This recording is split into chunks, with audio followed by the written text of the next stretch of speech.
నాలో ఉన్న క్రియేటివిటీ మొత్తం బయటికి తీస్తా, నా తడాకా చూపిస్తా. నీకు రైటర్ గా మంచి భవిష్యత్తును గానీ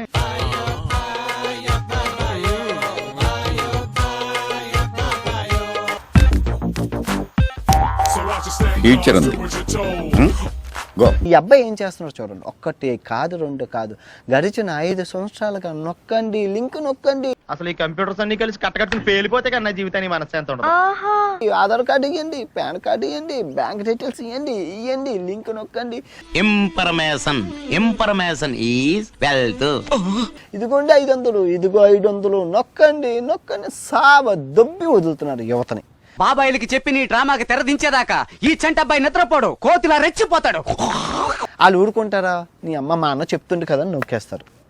వేటలో ఉన్న వేటగాడిని, ఫామ్ లో ఉన్న ఆటగాడిని ఆపడం ఎంత కష్టానో. తెలివిగా తప్పించుకోవడానికి ఎలా ట్రై చేస్తున్నాడు అంటే ధోని, విరాట్ కోహ్లీ చేస్తున్నారు. నాన్న శుద్ధపూస జాగ్రత్తగా విను.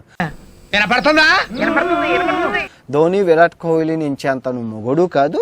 అవన్నీ గవర్నమెంట్ లీగలైజ్ చేసిన బెట్టింగ్ యాప్స్. భక్త దీన్ని ఆరగించి నీ క్షుద్బాధను తీర్చుకొను. ఏంటి ఎగసకాల? ఇదేవాడికి కావాలి? డబ్బులు రప్పించవా ముందరా. ఏ స్వామీజీ అయినా ధనాన్ని సృష్టించలేరు నాయనా. అది కూడా తప్పే. ఫ్యాంటసీ యాప్స్ కూడా నేను ఎంకరేజ్ చేయను. కానీ గవర్నమెంట్కి అందులో నుంచి ట్యాక్స్ వస్తుంది, జిఎస్టీ వస్తుంది. నేను అడుక్కునే చోటికి మామూలుకు రావద్దు ఎన్నిసార్లు చెప్పాను.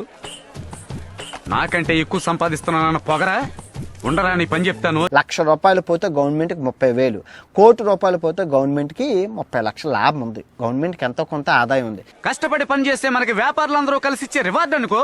ఎందుకు లేనిపోయినా ఊహించుడు మనసు.